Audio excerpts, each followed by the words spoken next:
When I read chapter 3, section 50 of our constitutions, I was beaming with joy. I was beaming with joy because it told us that our prayers need to be tailored and formed by the needs of other people. How we have to understand other people's needs, and how we have to take on other people's needs, and how we have to put the needs of others into our prayers. You're all laughing because you know I'm an emotional sponge. I take it all. I'll take all of your needs. I'll take on your joys. I'll take on your hopes, your grief and your anguish, your chocolate cake that you need for your birthday. I'll take it all. And so I read this part of the Constitution, and I thought, yep, I got it. I got it down. There it is. Check on the list, close the book, the end. And then I'm the holiest, right? I am the Capuchin friar. Of course, it's not that easy. See, what our constitutions is telling us to do is enter the lives of others as Jesus Christ entered the lives of others. So we must conform ourselves to Jesus. And sometimes when we see that we ought to conform ourselves to Jesus, we see through the example of St. Francis, what we think would be the most obvious courses of action. Francis embraced the lepers and proclaimed the gospel. So we think, all right, I'm going to go minister to the homeless, feed the poor, give advice to people, and catechize them, bring in more people into the Catholic Church. Once we do that, check on the list, close the book, the end, we're the holiest. But taking on the needs of other people, conforming ourselves to Jesus Christ requires much, much more. Brothers, let's take a note from my best friend, Brene Brown. When we minister to the poor, we have to understand the difference between sympathy and empathy. Sympathy is when we have pity for someone. We feel sorry for them. Empathy is when we try to understand how the other person is feeling. The image she uses is someone falls into a hole. Sympathy would be us walking past the hole and we see the person down there and we're like, oh, I'm sorry. Maybe we'll throw a ladder down there and the person can pick themselves up, or maybe we just go, I'm really sorry about that, and then walk away. Empathy is us seeing the person, taking a ladder, putting it down there, and entering the hole ourselves. We enter into the darkness of the other person, the fear of the other person, the face of the unknown. Many times we can stay in the comfort outside of the hole and just throw the ladder down there. But Jesus calls us to go down there. In my basic supervised ministry class, we had to read The Good Listener by James E. Sullivan. In it, he speaks about the proper ways of entering the lives of others. One of the key points is that to enter the lives of others, we have to exit our lives first.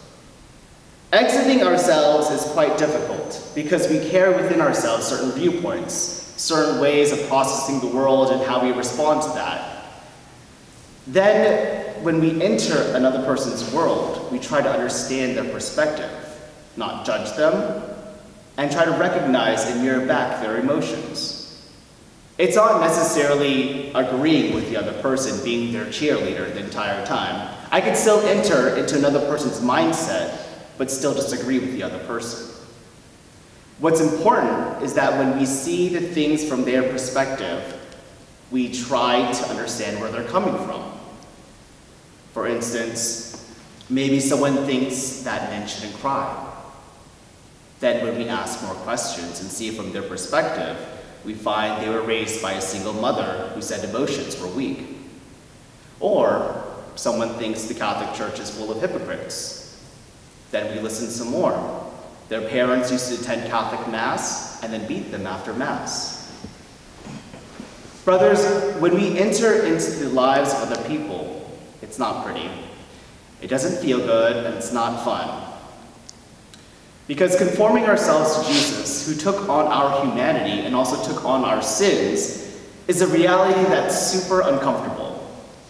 And we know it's uncomfortable because we always try to avoid it, and we don't even realize it sometimes. When someone becomes vulnerable with us, we have these little tools that's embedded within ourselves to preserve ourselves from getting vulnerable. Sometimes we begin with the phrase, "at least." Brother, my mother and father are going through a hard time right now. At least you have a mother and father. Or we can over-spiritualize matters. Brother, my aunt passed away. Oh, she's with the angels right now, she's fine. Or we can try problem solving. My husband is unfaithful to me, brother, what should I do? Have you tried couples therapy? Okay, all of these courses of action are good, and they're true, and they're helpful. But that's not what Jesus did. Jesus did not tell people to go to couples therapy. All of these things are ways of keeping our distance from others so that we don't enter into another person's life.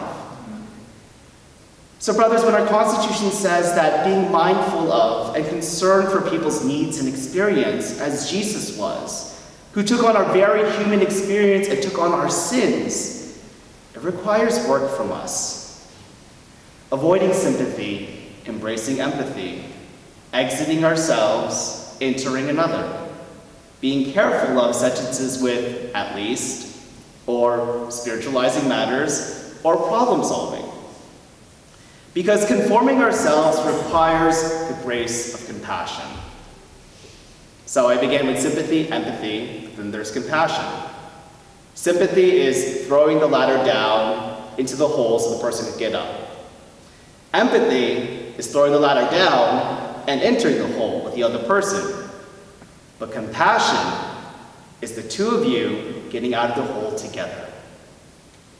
Compassion is a grace from God. As Jesus descended into hell and rose up again, we're called to do the same. When our prayer is supposed to be an expression of universal solidarity and compassion, that's what it means. Entering the person's experience and with the grace of God rising out of it. So brothers and sisters, every day we are called to conform ourselves to Jesus, who took on our humanity. It's not a pretty ride, but at the same time, it attests to the beauty that an all-powerful God decided to come down into our world and into our human experience because he loved us. So how about we do the same?